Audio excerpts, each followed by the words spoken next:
ഞാൻ നല്ല പോർ പൊരുതി, ഓട്ടം തികച്ചു. പൗലോസ്ലീഹയുടെ അവസാന വാക്കുകളാണ്. പിന്നെയോ, ഞാൻ ബലിയായി അർപ്പിക്കപ്പെടുവാനുള്ള സമയമായിരിക്കുന്നു, സമയം സമാഗതമായി. ഇനി എനിക്ക് നീതിയുടെ കിരീടം, ക്ലീലോ ദ കീനോസോ, ക്ലീലോ എന്ന് പറയുന്നത് കിരീടം, കീനോസോ നീതി, ക്ലീലോ ദ കീനോസോ നീതിയുടെ കിരീടം നിങ്ങൾക്കായി ഉണ്ട് എന്ന് പറഞ്ഞാൽ മാംസത്തിനും രക്തത്തിനും എതിരായിട്ടല്ല, ജഡരക്തങ്ങൾക്കെതിരായിട്ടല്ല. എൻ്റെ മോനെ തിമോത്തിയോസേ, നീറോയ്ക്കെതിരെ അല്ല നമ്മുടെ പോരാട്ടം, മനുഷ്യർക്കെതിരെ അല്ല നമ്മുടെ പോരാട്ടം. പിന്നെയോ, പ്രഭുത്വങ്ങൾക്കും ആധിപത്യങ്ങൾക്കും ഈ അന്ധകാര ലോകത്തിന്റെ അധിപന്മാർക്കും സ്വർഗീയ ഇടങ്ങളിൽ വർത്തിക്കുന്ന തിന്മയുടെ ദുരാത്മാക്കൾക്കെതിരായിട്ടാണ് നാം പടവെട്ടുന്നത്. നമ്മുടെ യുദ്ധം പിശാചിനെതിരെയാണ്. നമ്മുടെ മുമ്പിൽ നീറോമാരൊക്കെ ഉണ്ടോ? നമ്മളെ ഇറക്കി വിട്ട നീറോമാരൊക്കെ ഇല്ലേ?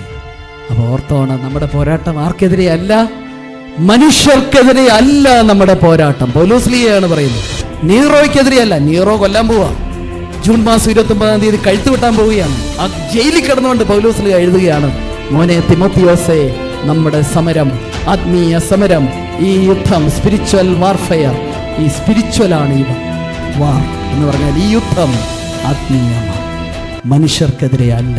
പിന്നെ ആർക്കെതിരെയാണ്? പിശാചിനെ. അതുകൊണ്ട് ആരെ തോപ്പിക്കണം? പിശാചിനെ തോപ്പിക്കണം.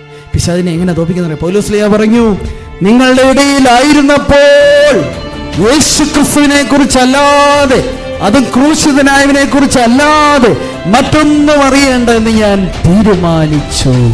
ആരെ അറിഞ്ഞാൽ മതി? യേശുക്രിസ്തു കുരിശിൽ കിടന്നുകൊണ്ട് എന്നാ പറഞ്ഞ? പിതാവേ, ഇവർ ചെയ്യുന്ന എന്തെന്നറിയായികയാൽ ഇവരോട് ക്ഷമിക്കണം. പിശാചിനെ തോപ്പിച്ചത് കർത്താവ് എങ്ങനെയാണെന്നറിയാമോ? ക്ഷമിച്ചുകൊണ്ടാണ്. എങ്ങനെയാണ്? ക്ഷമിച്ചു. നീറോയെ തോപ്പിച്ച പൗലോസ് എങ്ങനെയാണെന്നറിയാവോ? നീറോയോട് പരിപൂർണമായി ക്ഷമിച്ചു. കാരണം നീറോ ഒരു മനുഷ്യൻ, പക്ഷേ നീറോയിലൂടെ പ്രവർത്തിച്ച പിശാചിനെതിരെയാണ് നമ്മൾ പോരാടുന്നത്. നീറോയോട് നമ്മൾ എന്ത് ചെയ്യണം? തിമോത്തിയോസിനോട് പറയാം, തിമോത്തിയോസേ മോനെ, നീ എന്ത് ചെയ്യുക? നീറോയോട്, നീ കിടന്നോട് ബഹളമൊക്കെ ഒന്നും വേണ്ട, ഞാൻ രക്തസാക്ഷിയായാണ്, എനിക്ക് ജീവിതം ക്രിസ്തുവാണ്, മരിക്കുന്നത് നാട്ടമാണ്. ഞാൻ ജീവിക്കുന്നുവെങ്കിൽ യേശുക്രിസ്തുവിന് സ്വന്തമായിട്ടാണ് ജീവിക്കുന്നത്. ഞാൻ മരിക്കുകയാണെങ്കിൽ യേശുക്രിസ്തുവിന് സ്വന്തമായിട്ടാണ് മരിക്കുന്നത്. ജീവിച്ചാലും മരിച്ചാലും ഞാൻ യേശുക്രിസ്തുവിൻ്റെ സ്വന്തമാണ്. ഞാൻ ആരുടെ സ്വന്തമാണ്? യേശുക്രിസ്തുവിൻ്റെ സ്വന്തമാണ്. അതുകൊണ്ട് എനിക്ക് മരിക്കാൻ